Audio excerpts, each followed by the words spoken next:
Matt, wow, what a difference. Last time I was here, we had a rough shell with all kinds of different components, and I come back today and see a finished house. It really looks good. It came out really, really nice. As you remember, we had a ton of different building materials: pentile, adobe, frame, existing stucco, and we've been able to come in here and spray foam on the outside and make it look like this. And the really unique thing about using foam on the outside is we're actually able to keep the house looking like it's Santa Fe style, but give people the insulation value that they need, and that is actually required by code now. Right. There was, in addition to all of the different building components, you had cracks and holes and wires and electrical boxes all over the place that had to be addressed. And I don't know how else, other than using urethane foam and stucco over it, you could have ever addressed all those issues. Oh, attaching board stock insulation would have been a nightmare, and driving nails into the existing structure would have been next to impossible. So this is really, in my opinion, the only way to give people the look and performance that they desire. It came out real nice. This house belongs to Steve Thomas, and how does he feel about the job that was done? Oh, he loves it. He does not have air conditioning in the house, and he says all he has to do is crack windows, and it performs really well. We've got 2 to 2.5 inches of spray foam on the floor, 2 to 3 inches on the walls, and then a 6-inch minimum on the roof as well. So this place is a real tight home. Well, Matt, since this is so unique and there were so many different types of building products, how did you attach how did the stucco manufacturers attach the stucco?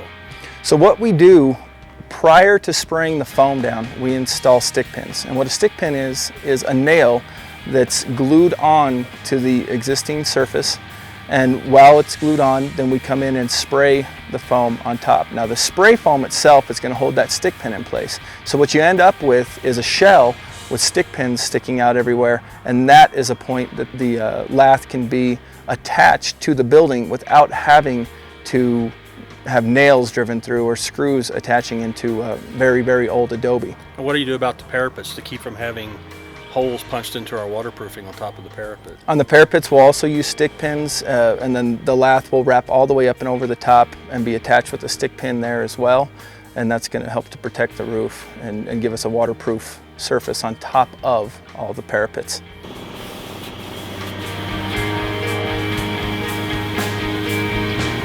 So Matt, I've seen other installations like this around Santa Fe and in other areas around the country, and how difficult is it to get the foam applied properly so that it satisfies everyone's needs, and from an aesthetic standpoint, the stucco applicator standpoint? Well, there's 2 key components, and that's making sure, first of all, that you have someone who can spray the foam well, and that you also have guys that can come in and trim the foam. But rather than me tell you about it, let me introduce you to my partner, Aaron. How's it going, Aaron? Good. How you doing, Butch? Good, Aaron. Nice How about to meet you? Good. What I basically try to do is when I get here, I want to talk to the owner, and I want to try and see what they're seeing in their head. It's a combination of me spraying and knowing what people have wanted in Santa Fe for 30 years. The Pueblo style look. Big bull noses, rounded corners, and it's basic shaping for them that brings it all together. And I can't do it all by myself. I have to try and accomplish spraying it on and keeping it smooth so they don't have to use a ton of stucco to smooth the walls out. But then I also have to incorporate my guys who've been with me for a while to come in and do extra trimming here and there to help shape things a little better. And then I apply a little more foam, and then we accomplish the overall look that they're wanting to get. Well, here in Santa Fe, it seems like that the day the house is finished, they want it to look like it's 100 years old. That's it. And when I started 30 years ago, there was a lot of adobe building going on, and it was pretty simple to accomplish that on spraying on adobes because everything's kind of naturally rounded.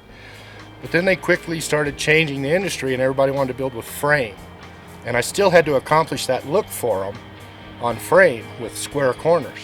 So that's when I developed a system of just trying to spray it and trim and spray and trim until I got these rounded corners and things, buttresses that protruded from the wall, a slight flare on the bottom, and it just kind of brought everything together, and it took off from there.